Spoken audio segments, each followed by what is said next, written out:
కామాక్షి గోమాత ఎప్పుడొచ్చావు తల్లి? ఇవాళ మధ్యాహ్నంగా కామాక్షి గోవు వచ్చింది. వచ్చి కామ్గా నిల్చో ఉంది. సరే తనకి వాటర్ ఫుడ్ ఇచ్చి పూజ చేసిన తర్వాత కాసేపు మాట్లాడానమాట.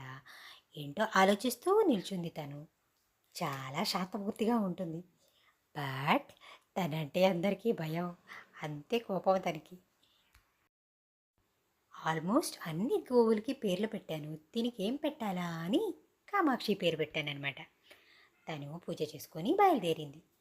తరువాత ఈ గోవు ఎప్పుడూ మా ఇంటికి వచ్చింది లేదు. బట్ తనకి ఎందుకు అనిపించిందో తెలియదు. మా అమ్మగారు పిలిచారనమాట, గోవు వాళ్ళ చిన్న దూడని తీసుకొచ్చింది అని. సో వచ్చి చూసా. గోలక్ష్మి, పాపని తీసుకొచ్చావమ్మా చిన్నారి. తనయా జో ఆ చిట్టితో ఒక టింగ్ టింగ్ టింగ్ అని బలి ఊపుతూ ఉంది అది. చిన్నారి.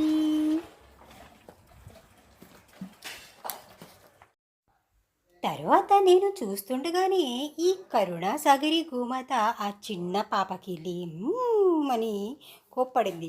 అలా బెదిరించాచా నీకు దెబ్బలు పడతాయని వార్నింగ్ ఇచ్చాక కామ్ అయిపోయింది. కరుణాసాగరి,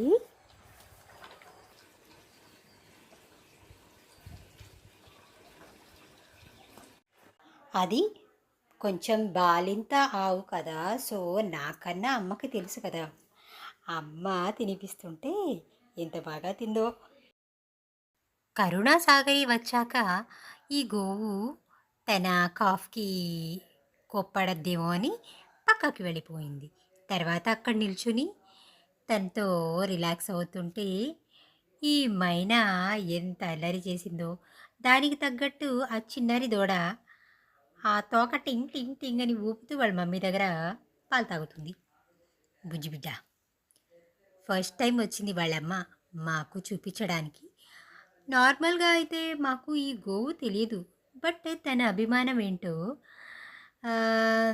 తన పాపకి బ్లెస్సింగ్స్ ఇవ్వమని తీసుకొచ్చిందో ఏమో తెలియదు. ఇవాళ ఒక 40 మినిట్స్ మా ఇంటి దగ్గరే ఉండింది. మా అమ్మగారు యథావిధిగా కొన్ని జొన్నలు ఇంకా సజ్జలు అవి కొంచెం కలిపి పౌడర్ చేసినవి సోక్ చేసి ఉంటారు కదా, అవి తీసుకొచ్చి తినిపించాక ఎంతో ఇష్టంగా తినింది అది. ఆ మూతికి అంతా అలాగే ఉంది చూడండి. తరువాత మంచినీరు తాగి అక్కడ రిలాక్స్ అయిన తర్వాత వాళ్ళ పాపని తీసుకుని వెళ్ళింది. ఈ బుజ్జిది చిట్టి చిట్టి అడుగులతో వాళ్ళ అమ్మ వెనకాల భలే వెళ్ళింది. చూస్తూ ఉన్నానన్నమాట.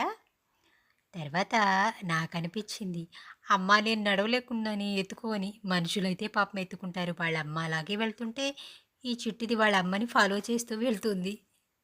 పోనీ నేను వెతుకుంటాను రావి బుడ్డదానా అని పిలుద్దామని నేను. సరే వాళ్ళ అమ్మతో వెళ్తుందిగా.